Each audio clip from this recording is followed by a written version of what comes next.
Alright, so today we're changing a valve cover gasket on a 2010 Hyundai Sonata. This is the 4-cylinder, the GLS, I believe. I got everything else off on the top. Started the video kind of late, so there's 2 bolts that hold these on. Everything is a 12, no, everything is a 10. Yeah, everything is a 10, so you're gonna take these 2 off so you can lift this little piece of plastic. Also, these are 10s that hold in the coils. I just bent it back so I wouldn't have to take that all apart. Just move it out the way. And then you're gonna remove this hose. I just used like a needle nose, pulled it off. Same thing with this one. Then you have to take off all of these bolts. All of these bolts around. And then you basically just pull the whole valve cover off. This one I actually caught it just in time because when I took these off, the coils had a whole bunch of oil around them. So that means the seals in the middle are probably going bad. Might as well do the plugs while I'm in here too. Okay, now that you got it off, you want to take like I use a microfiber rag and just wipe all around it. Sorry if my camera is foggy. Then you can use a razor and just lightly scrape all the stuff that's around it just to get it nice and clean. You can use brake cleaner or some type of other cleaner to just get it off. I didn't have either one, so I just used a little bit of alcohol, wiped it with water after, so it was nothing there. Make sure it's super dry when you start to place your valve cover back on. So this is day 2. I had a little setback because the old gasket did not fit on.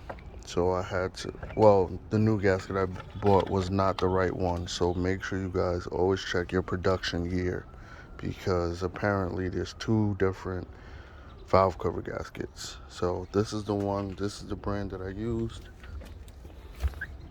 See if I got a model number for you guys. Yeah, there it is. So if your valve cover looks like this, then we should be using the same gasket. I'm gonna take some gasket maker, high temp, and I'm gonna put it right here where the head meets. And I'm gonna put it right there. Just a little bit to seal it off. Make sure your gasket is pressed down and then you'll reassemble everything back together. Okay, so I added a little bit of extra gasket maker to my gasket. Some people might say it's overkill, but this is how I do things. I've been doing it like this for a long time and never had any issues. Put a little bit right there on the seams. Just make sure you don't get any extra gasket maker anywhere inside the valve cover so it doesn't interfere with anything in your motor. And then you're gonna basically place it on. I can't really record and put it on because I'm using my phone.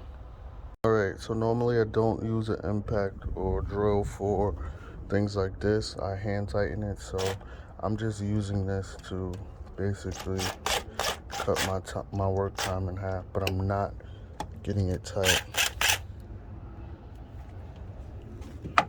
So when tightening, you should always cross thread some type of way, little by little on each side until it's like snugged. And then without tightening with this, I'll use a regular ratchet and hand tighten it all. So everything's back together.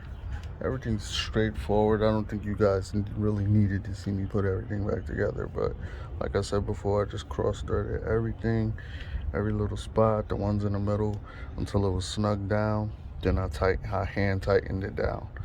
Make sure not to over tighten. If you feel it stop, then you know it's pretty tight on there. Don't over tighten because this is like, I believe, aluminum, so it'll strip off really easy. I'm just waiting for it to dry. I'm gonna give it says an hour. I'm gonna give it 2. Seems pretty dry already. Nothing's on my finger. In the meantime, I'll just do this belt, which looks crazy. But anyway, thank you guys for watching.